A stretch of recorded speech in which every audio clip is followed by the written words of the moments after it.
سعد رسول نے موقف اپنایا کہ پارلیمنٹ نے کاغذات نامزدگی کا فارم تبدیل کر دیا ہے، جس کے تحت دوہری شہریت کے حامل امیدوار، ٹیکس نہ دہندہ، زیر کفالت افراد کی تفصیلات چھپانے والے امیدوار اور یوٹیلیٹی ڈیفالٹ کے حامل افراد کو الیکشن لڑنے کی اجازت دے دی گئی ہے، جو آئین کے متصادم ہے۔ انہوں نے عدالت سے استدعا کرتے ہوئے کہا کہ عدالت پارلیمنٹ کی گئی قانون سازی کو بھی کل عدم قرار دے، کیونکہ یہ اختیار الیکشن کمیشن کے پاس ہے۔ لاہور ہائی کورٹ کے جسٹس عائشہ اے ملک نے سماعت کی، جہاں الیکشن کمیشن کے وکیل نے بھی سعد رسول ایڈوکیٹ کے دلائل کی حمایت کی، جبکہ وفاقی حکومت کے وکیل کا کہنا تھا کہ پارلیمنٹ نے درست قانون سازی کی ہے۔ عدالت نے تمام دلائل مکمل ہونے کے بعد سعد رسول ایڈوکیٹ کی درخواست جزوی طور پر منظور کی اور سال 2018 کے عام انتخابات میں دوہری شہریت، مقدمات میں ملوث، ٹیکس نہ دہندہ اور جرائم پیشہ افراد کو الیکشن لڑنے کی اجازت دینے کا اقدام کل عدم قرار دے دیا۔ جسٹس عائشہ اے ملک نے فیصلے میں کہا کہ پارلیمنٹ کو قانون سازی کا مکمل اختیار ہے، لیکن عوامی نمائندوں کی چھان بین آئین کے آرٹیکل 62-63 کے تقاضوں کے تحت ہونی چاہیے۔ لاہور ہائی کورٹ کے فیصلے میں مزید کہا گیا کہ الیکشن کمیشن فوری طور پر نئے کاغذات نامزدگی میں ان شرائط کو لازمی قرار دے اور مکمل چھان بین کے بعد امیدوار کو الیکشن لڑنے کی اجازت دی جائے۔ عدالت کا وضاحت کرتے ہوئے کہنا تھا کہ عدالتی فیصلے سے الیکشن کے عمل میں ہرگز تاخیر نہیں ہوگی۔ دوسری جانب chief election commissioner justice retired Raza Khan نے عدالت کے فیصلے پر کمیشن کا اجلاس طلب کر لیا۔ الیکشن کمیشن کے ترجمان الطاف خان نے کہا کہ اجلاس میں لاہور ہائی کورٹ کے فیصلے کا جائزہ لیا جائے گا۔ ان کا کہنا تھا کہ کاغذات نامزدگی پر لاہور ہائی کورٹ کا فیصلہ منگوانے کا حکم دے دیا گیا ہے اور تمام معاملات خوش اسلوبی سے طے ہو جائیں گے۔ الطاف خان نے کہا کہ الیکشن کمیشن سابق ججز پر مشتمل ہے، مل بیٹھ کر حل نکالیں گے اور ہم الیکشن کے بروقت انعقاد کے لیے پرعزم ہیں۔ انہوں نے کہا کہ حلقہ بندیوں کے حوالے سے اسلام آباد ہائی کورٹ کا تحریری فیصلہ ابھی تک موصول نہیں ہوا۔ الیکشن کمیشن کے مطابق عدالتی حکم کی روشنی میں نیا نامزدگی فارم تیار کیا جائے گا، اس لیے ریٹرننگ آفیسرز آج کاغذات نامزدگی وصول نہ کریں۔ 25 سالہ مدثر اقبال کو عباس پور سیکٹر کے گاؤں پولاس میں ان کے گھر کے قریب نشانہ بنایا گیا۔ ان کا کہنا تھا کہ مدثر اقبال کو بائیں پاؤں میں گولی لگی، جس کے بعد انہیں فوری طبی امداد کے لیے قریبی ہسپتال منتقل کر دیا گیا۔ خیال رہے کہ گاؤں پولاس لائن آف کنٹرول کے قریب پونچھ سیکٹر میں واقع ہے، جہاں شہری اکثر و بیشتر بھارتی فوج کی فائرنگ کا نشانہ بنتے ہیں۔ پونچھ سیکٹر میں 15 مئی کو بھارتی فوج کی فائرنگ سے 55 سالہ شہری جاں بحق ہوا تھا۔ 29 مئی کو پاک فوج کے شعبہ تعلقات عامہ کی جانب سے ایک اعلامیے میں کہا گیا تھا کہ پاکستان اور بھارت کے ڈائریکٹر جنرل ملٹری آپریشنز نے خصوصی ہاٹ لائن میں رابطے پر جنگ بندی معاہدے کی خلاف ورزی نہ کرنے پر اتفاق کیا ہے۔ ISPR کے مطابق دونوں ممالک کے DGMOs نے کنٹرول لائن اور ورکنگ باؤنڈری کے اطراف میں موجود صورتحال کا جائزہ لیا اور صورتحال میں بہتری کے لیے مخلصانہ اقدامات اٹھانے، امن کو یقینی بنانے اور سرحد کے قریب رہائش پذیر شہریوں کی مشکلات کم کرنے پر باہمی طور پر اتفاق کیا۔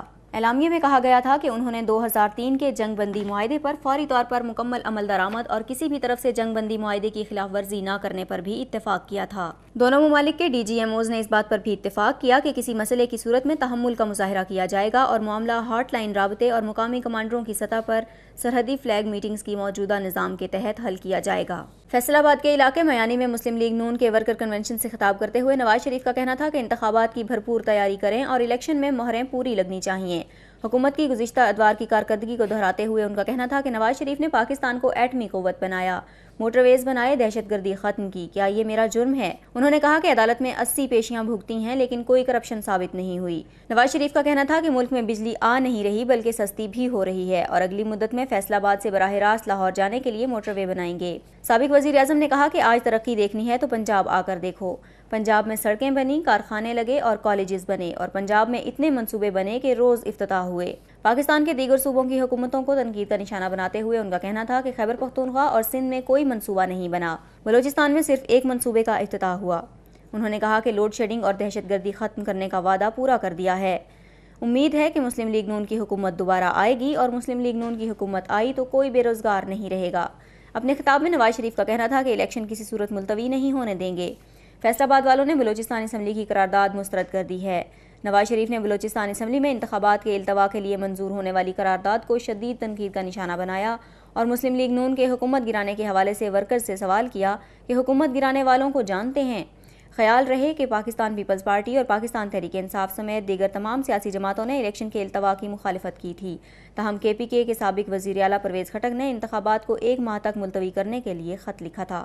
چیف جسٹس پاکستان میاں ثاقب نثار کا کہنا تھا کہ عدالت اس بات کا جائزہ لے گی کہ کس قانون کے تحت سابق وزیراعظم نے کابینہ کے وزراء کو پرتعیش گاڑیوں کے استعمال کی اجازت دی۔ اس سلسلے میں سابق وفاقی وزیر برائے قانون زاہد حامد عدالت میں پیش ہوئے اور اس معاملے پر وضاحت پیش کی گئی۔ اس ضمن میں عدالت کے پوچھے جانے والے سوال کے جواب میں سابق وزیر کا کہنا تھا کہ صرف ایک کار ان کے زیر استعمال ہے جس کی منظوری وفاقی کابینہ نے دی تھی، تاہم انہوں نے وزراء کی گاڑیوں کے استعمال سے متعلق پالیسی سے لا علمی کا اظہار کیا۔ اس بارے میں چیف جسٹس نے برہمی کا اظہار کرتے ہوئے کہا کہ دوسرے ممالک میں وزیر اعظم ایک کیبن بھی کسی کے نام نہیں کر سکتے، لیکن پاکستان میں وزراء عوام کے ٹیکسوں سے حاصل شدہ آمدنی سے پرتعیش گاڑیاں استعمال کرتے ہیں۔ اس ضمن میں لا افسر نے بتایا کہ بلا استحقاق وزراء کو دی جانے والی 30 لگژری گاڑیاں عدالتی احکامات پر واپس لے لی گئی ہیں۔ چیف جسٹس نے اوورسیز پاکستانی افضال بھٹی کی معطلی کا فیصلہ سناتے ہوئے کہا کہ اکاؤنٹنٹ کا تجربہ رکھنے والے شخص کا اس عہدے سے کیا تعلق ہے۔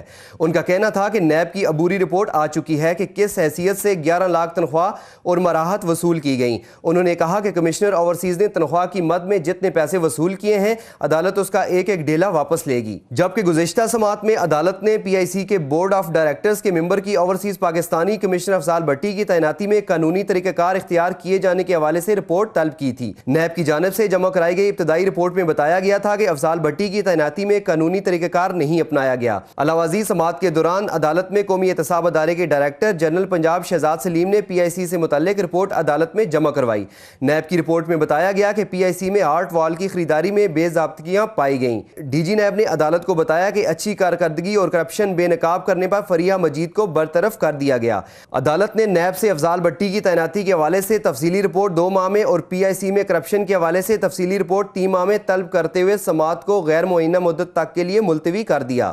کراچی میں پریس کانفرنس کرتے ہوئے پاکستان پیپلز پارٹی کے رہنما کا کہنا تھا کہ اسلام آباد ہائی کورٹ نے متعدد حلقہ بندیوں کو کل عدم قرار دیا ہے، اب الیکشن کمیشن اس پر عدالت عالیہ سے رجوع کرے گی۔ ان کا کہنا تھا کہ ازسر 9 حلقہ بندیاں ہوئیں تو ازسر 9 اعتراضات ہوں گے۔ اعتزاز احسن کا کہنا تھا کہ حالیہ واقعات سے پیپلز پارٹی میں تشویش پیدا ہوئی ہے، موجودہ صورتحال پر قیادت کے ساتھ تفصیلی تبادلہ خیال ہوا۔ ان کا کہنا تھا کہ بلوچستان اسمبلی کی الیکشن ملتوی کرنے سے متعلق قرارداد عجلت میں منظور ہوئی۔ دوسری جانب خیبر پختونخوا کے وزیر اعلیٰ کا خط ہے۔ اس موقع پر پارٹی رہنما فرحت اللہ بابر نے کہا کہ ہمیں معلوم نہیں کہ کون انتخابات ملتوی کرانا چاہتا ہے، الیکشن کمیشن ہمیں بتائے۔ انہوں نے کہا کہ کل الیکشن کمیشن کے اجلاس کے بعد ہم فیصلہ کریں گے۔ ان کا کہنا تھا کہ بلوچستان اسمبلی کی قرارداد کے بعد الیکشن کمیشن نے کوئی بیان نہیں دیا۔ شیری رحمان کا کہنا تھا کہ ایوان قانون سازی کرتی اور ترمیم لاتی ہے، وہ قانون ہوتا ہے، ہم تصادم نہیں چاہتے۔ بلوچستان ہائی کورٹ نے یہ حکم مختلف آئینی درخواستوں پر فیصلہ سناتے ہوئے جاری کیا۔ جن حلقوں کی حلقہ بندیاں کالعدم قرار دی گئی ان میں صوبائی اسمبلی کا حلقہ پی پی 24، Quetta 1 B P 25، Quetta 2 B P 26، Quetta 3 حلقہ B P 27، Quetta 4 B P 28، Quetta 5 P be 29، Quetta 6 حلقہ پی بی 30، کوئٹہ 7 اور پی بی 32، کوئٹہ 9 شامل ہیں، جبکہ بدھ کے روز اسلام آباد ہائی کورٹ نے 13 اضلاع کی حلقہ بندیوں پر فیصلہ سناتے مزید 6 اضلاع خاران، گوٹکی، قصور، شیخوپورہ، بہاول نگر اور ہری پور کی حلقہ بندیاں کالعدم قرار دی تھیں۔ اسلام آباد ہائی کورٹ نے خانیوال، چینیوٹ، کرم ایجنسی، راجن پور، مانسیرہ، سوابی، سیالکوٹ، رحیم یار خان، بنو، جیکب آباد، گجرانوالہ اور عمر کوٹ کی حلقہ بندیوں کے خلاف درخواستیں مسترد کر دیں۔ اس سے قبل عدالت نے 4 اضلاع کی حلقہ بندیاں کالعدم قرار دی تھی۔ اسلام آباد ہائی کورٹ میں حلقہ بندیوں سے متعلق 108 درخواستیں زیر سماعت ہیں۔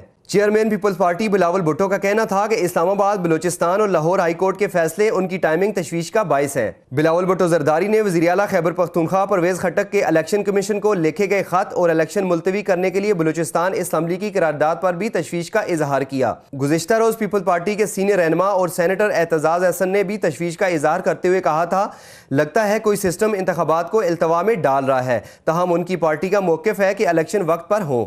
گزشتہ روز بلوچستان ہائی کورٹ نے کوئٹہ میں صوبائی اسمبلی کے 8 حلقوں کی حلقہ بندیوں کو کالعدم قرار دیا تھا۔ اسلام آباد ہائی کورٹ نے بھی ایبٹ آباد کے 2 حلقوں کی حلقہ بندیاں کالعدم قرار دے ڈالیں، جبکہ اسلام آباد ہائی کورٹ اس سے پہلے بھی 10 اضلاع کی حلقہ بندیاں کالعدم قرار دے چکی ہے۔ دوسری جانب گزشتہ روز ہی لاہور ہائی کورٹ نے کاغذات نامزدگی میں ترمیم کالعدم قرار دے کر الیکشن کمیشن کو نئے کاغذات نامزدگی تیار کرنے کا حکم دیا تھا، جس کے بعد الیکشن کمیشن نے ہنگامی اجلاس طلب کرتے ہوئے ریٹرننگ افسران کو آج کاغذات نامزدگی کی وصولی سے روک دیا۔ الیکشن کمیشن کا کہنا ہے کہ لاہور ہائی کورٹ کے حکم پر آج کاغذات نامزدگی سے متعلق ضروری فیصلے کیے جائیں گے۔ واضح رہے کہ لاہور ہائی کورٹ نے گزشتہ روز کاغذات نامزدگی میں ترامیم کل عدم قرار دے کر الیکشن کمیشن کو نئے کاغذات نامزدگی تیار کرنے کا حکم دیا تھا۔ لاہور ہائی کورٹ نے الیکشن کمیشن کو کاغذات نامزدگی کے فارم اے اور بی میں تمام خامیاں دور کرنے کی ہدایت کرتے ہوئے کہا تھا کہ پارلیمنٹ نے ترمیم کر کے قرضہ جات اور نادہندگی کے جو خانے نکالے ہیں وہ فارم میں موجود سمجھے جائیں گے۔ عدالت عالیہ کا کہنا تھا کہ نئے کاغذات نامزدگی میں آئین کے آرٹیکل 62 اور 63 کے تقاضے دوبارہ شامل کیے جائیں، جبکہ عام انتخابات 2018 کے لیے 25 جولائی کی تاریخ مقرر کی گئی ہے۔ الیکشن کمیشن کے مطابق انتخابات میں حصہ لینے والے امیدوار کاغذات نامزدگی 2 سے 6 جون تک حاصل اور جمع کروا سکتے ہیں۔ ریٹرننگ افسران امیدواروں کی حتمی ناموں کی فہرست 7 جون کو شائع کریں گے، جس کے بعد ان کی جانچ پڑتال کا عمل شروع ہوگا جو 14 جون تک جاری رہے گا۔ شائع کردہ رپورٹ وومن اکنامکس امپاورمنٹ میں پاکستان کی جانب سے سرکاری اسکولوں میں لڑکیوں کی انرولمنٹ بڑھانے کے لیے مشروط تعلیمی وظائف جیسی پالیسیوں کو خوش آئندہ قرار دیا۔ تاہم اعداد و شمار کی روح سے تدریسی مراکز میں لڑکیوں کی تعداد بڑھنے سے جبری مشقت کے رجحان میں کمی آئی۔ پاکستان کے علاوہ اردن، گوٹے مالا، مراکش، نائجیریا نے صنفی عدم مساوات اور لڑکیوں کی جبری مشقت کی حوصلہ شکنی کے لیے تدریسی مراکز میں ان کے لیے وظائف کی ادائیگی کر رکھی ہے۔ IMF نے کہا کہ پاکستان، مراکش اور نائجیریا میں وراثتی حقوق اور ٹیکس کٹوتی یا ٹیکس کریڈٹ برائے مرد جیسا عدم مساوات رویہ قائم ہے۔ اس حوالے سے مزید کہا گیا کہ بعض اداروں میں خواتین کو ملازمت سے روکنا اور انہیں صنفی عدم مساوات کے باعث محدود ملازمت دینے سے جبری مشقت میں اضافہ ہوتا ہے۔ IMF نے زور دیا کہ دیگر ماہرین کی جانب سے فراہم کردہ اعداد و شمار کے مطابق تعلیم کے میدان میں صنفی عدم مساوات سے اقتصادی گراف میں 90 کی دہائی میں منفی رجحانات سامنے آئے تھے، جبکہ اقتصادی دہارے میں خواتین کے کردار سے معیشت میں مثبت اشاریہ برتے ہیں اور مجموعی طور پر آمدنی کی تقسیم میں بہتر مساوات نظر آتی ہے۔